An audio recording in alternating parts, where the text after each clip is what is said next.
Hey, hi, what's poppin' people? Have you ever wondered how to bring those stunning, sexy Afro textured curls to life, but you just don't really know where to start?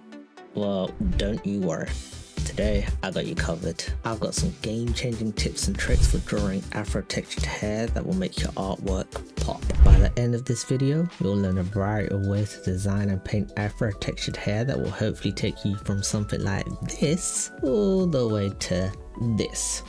Okay, so before we get started, keep in mind that there are quite literally hundreds of hair variation for all types of ethnicities and cultures. Getting through all that can be a bit daunting. I mean, there's a lot of variants, like a lot. When you have so many things to consider, like style, texture, length, shapes, and tons more. So to stop our little brains from exploding with information overload, we're gonna narrow it down a little bit and solely focus on Afro textured hair for today.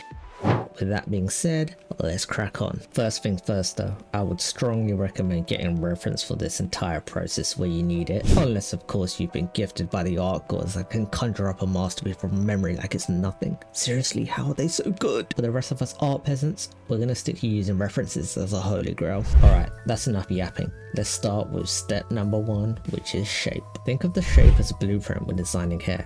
Gives you parameters to work in, but more importantly, gives you a chance for your character to have an identifiable silhouette. So let's go ahead and do a few characters with a primary focus on shape and silhouette. The main program I'll be using is Clip Studio Paint, but don't worry, this technique will work for other art programs as well, like Photoshop, so no need to worry there. Alrighty then, we're going to start with a handy little trick that I've used way more times than I like to count.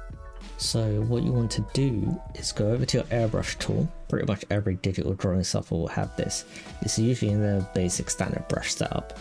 Next, select the spray effect. Any airbrush with a spray effect like this will do. You should be able to find either a brush or an option to change your brush like this. If you can't find the right brush, you can easily find these online by typing spray brush followed by your drawing software of choice. And now that you got your brush set up, you're ready to start painting. And all you have to do is follow the blueprint we laid down earlier and paint inside the shape. It's okay for it to look a little rough and it doesn't need to be perfect. In fact, I'd say it's for the better that it's as chaotic as possible so as to avoid any rigidity, and it helps make it look more natural and organic that way. From here, you just want to clean up the edges a little bit by using a soft airbrush eraser and just get those pesky little speckles that are way out of reach and just doing their own thing.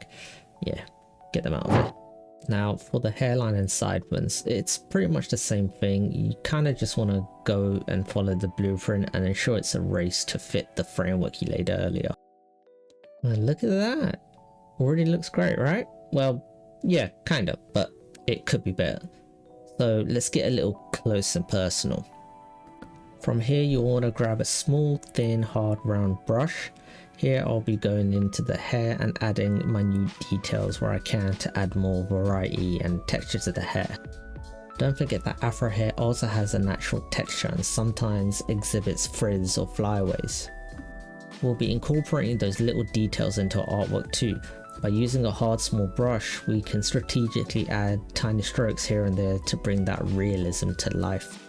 This is part of the process where you can actually go into detail and add each individual hairs to get an extra layer of realism to the artwork.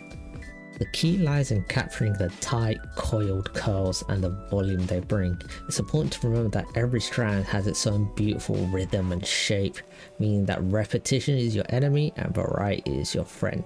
Now let's talk about adding depth and dimension to our art. Afro hair has fantastic versatility when it comes to shading. It's all about understanding and playing with the interplay of light and shadow. So let's grab a spray brush again and start adding those lighter tones, emphasizing the areas where the light is hitting the surface of the hair. Finally, we'll be putting the finishing touches on our masterpiece. We can use highlights and reflections to make the hair appear even more vibrant and lively. Be mindful of where the light sources come from and add those glimmers to create that extra wow factor. Ensuring each stroke is running will help get the desired result, often using pressure sensitivity to vary thickness, then simply resizing the brush to create bigger and small curls, all help to give the desired result. And there we have it. So that was a quick little technique to get the look of Afro textured hair. But hang on a minute, let's just rewind a little bit. Remember these shapes? Well, I only showed you just one way to draw and paint this type of hair, but don't limit yourselves to this. Artists are magicians and can truly make the impossible possible. Various styles and painting techniques can be used in a wide range of ways to find unique and interesting ways to create Afro hair. Sure, drawing realistic is nice and it looks great, but we as creatives should be looking to break the boundary of technical skill and create new and one-of-a-kind pieces of work from our imagination. Not only will this help you stand out, but it'll be a massive step in developing your own style. So I encourage you to explore, get wacky, get creative, and show off your imagination. Should you have any questions or want to pick my brain, I'm always live for 1 hour after my videos go up, so I can answer any of your questions then. So make sure to ring that notification bell so you always know the moment I've posted and to not miss any future tutorials. So that pretty much wraps up this video.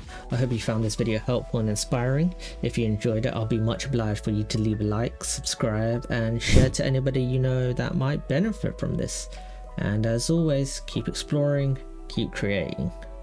Till next time, peace.